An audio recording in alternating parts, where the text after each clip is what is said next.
Bharatiya Kisan Union leader Rajesh Tikait also said that the government, if the government does not repeal the farm laws, their last resort of Gola Lathi is ready. Listen into this conversation with my colleague Ashutosh Mishra.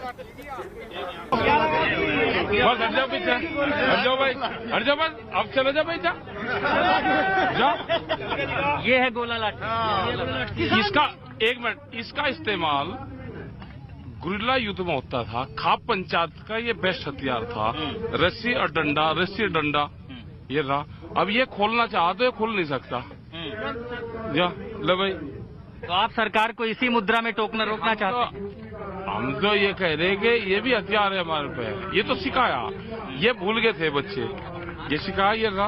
अब अगर ये खुलना चाहे तो खुल नहीं सकता। सरकार पे ये कैसे लागू होगा? अरे सरकार हमारी बात सुन ले भाई। और हम क्या, इस गोला लाठी का इस्तेमाल खाप पंचायतें करती थी। उससे दूसरे को नुकसान नहीं होता और वो बंधन में बन जाता है। बस डांव से बांध के घेर दो, वहीं बैठा रहेगा, वो चल ही नहीं सकता। आप ये तकनीक सरकार के खिलाफ इस्तेमाल करेंगे? हाँ, करनी पड़ जाए भाई। सरकार अगर नहीं बांधेगी तो करनी पड़ जाए गोला लाठी की भी।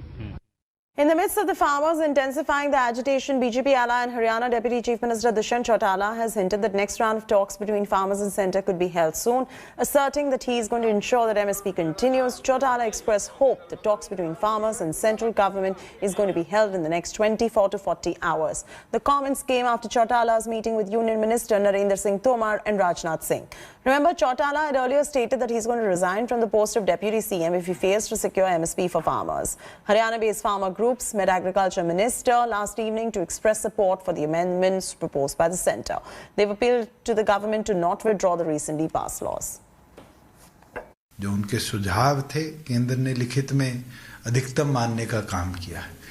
एक दो सुझावों पे कहीं आज भी कोई स्टैंड ऑफ है तो उसको केंद्र भी क्लियर करने को तैयार है, मगर चर्चा वार्ता का ही नतीजे लेकर आएगा। और मैं उम्मीद रखता हूं कि अगले 24 से 48 घंटे के बीच में फाइनल दौर की चर्चा कर इस पे कुछ कंक्लूसिव केंद्र सरकार और किसान संगठन रिजल्ट ला पाए। उन्होंने एक ज्ञापन देकर अपने हस्ताक्षर युक्त जो नए कानून आए उनका समर्थन किया और उन्होंने अपने अनुभव बताए कि किस प्रकार से नए कानूनों का फ़ायदा किसानों को मिल रहा है और मिलना प्रारंभ हो गया है और वो इन कानूनों का समर्थन करते हैं।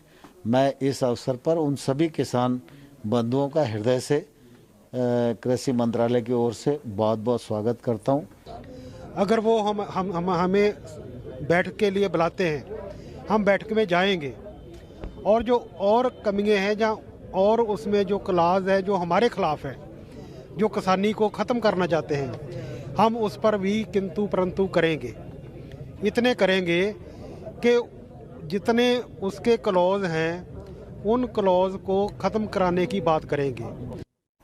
Ashutosh Mishra and Ram Kinkar are now joining us live. First, taking this straight across to my colleague Ashutosh. Ashutosh, you know, what we're seeing playing out here is that there is a bit of a difference in the manner in which the farmers from Haryana are approaching this issue and the farmers from the rest of the country approaching this issue. Because the Haryana farmers met the Agriculture Minister. They've said it's okay if you do not roll back the farm laws. We are willing to accept the amendment. So how do you see this play out and why is this difference coming in as far as the farmers are concerned at the moment?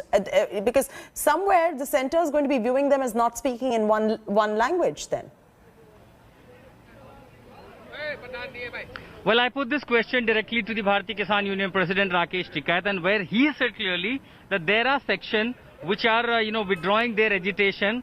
Perhaps they are doing at behest of the government because most of them are the government proxies. So the Bharatiya Kisan Union and several other organizations believe that it is not their own farmers but many rebels who are taking the government side. Indeed, that also gives one object that there is a division in the farmers. So why not ask these questions directly to these farmers who are joining me here from Uttarakhand, from Western Uttar Pradesh and several other states.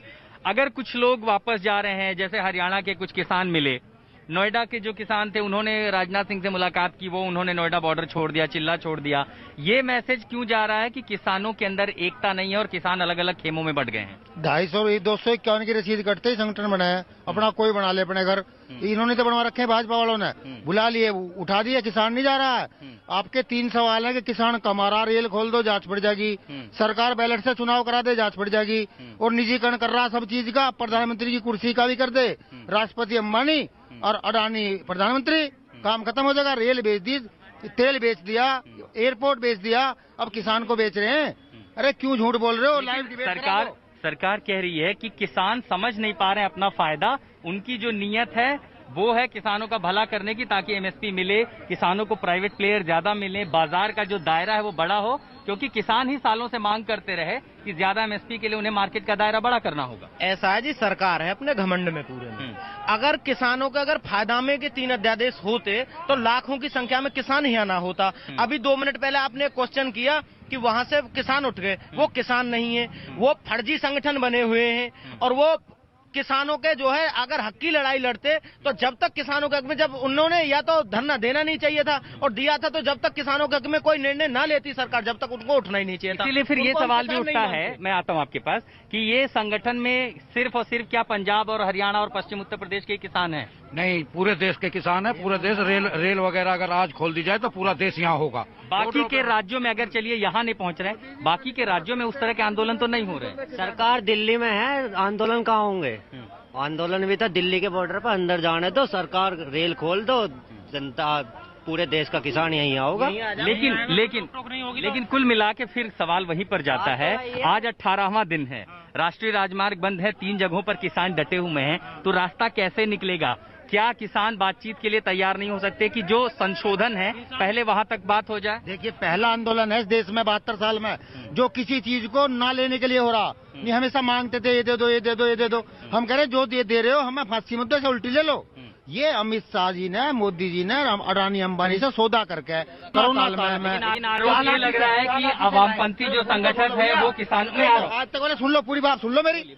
ये चालाकी से setting करके, सौदा करके corona काल में backdoor से ये अध्यादेश लाए। कौन सी आफत थी? कौन सी आफत थी? ये बात थी। लेकिन अब ये भी आरोप लग रहे हैं कि देखिए कई सारे जो संगठन है वामपंथी हैं और यहाँ उनके प्रभाव में आ रहा है आंदोलन। कोई प्रभाव में नहीं आ रहा। अभी तुम देख रहे हो रोज अपने गांव राशन आ रहा हो। बुलंदशहर जिले से हम 10 मन अनाज लेके आया हूँ मैं अपनो व्यक्तिगत। ये तो झूठे तिरछे आरोप, ये घमंड में पूरे में सरकार, और यहाँ के घमंड है अभी तोड़ देंगे, कुछ दिन में टूट जाएगा या को सरकार घमंड। अगर इनने हमारे 3 कानून वापस नहीं करे और एमएसपी को कानून नहीं बनाया तो इसका रिजल्ट सरकार को अभी पता लग जाएगी।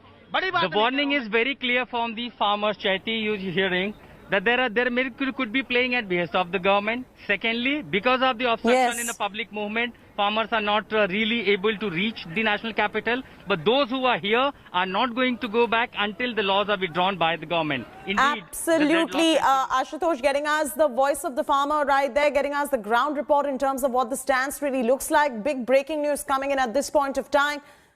Hello everyone, this is Rahul Kamal here. Hope you enjoyed this video.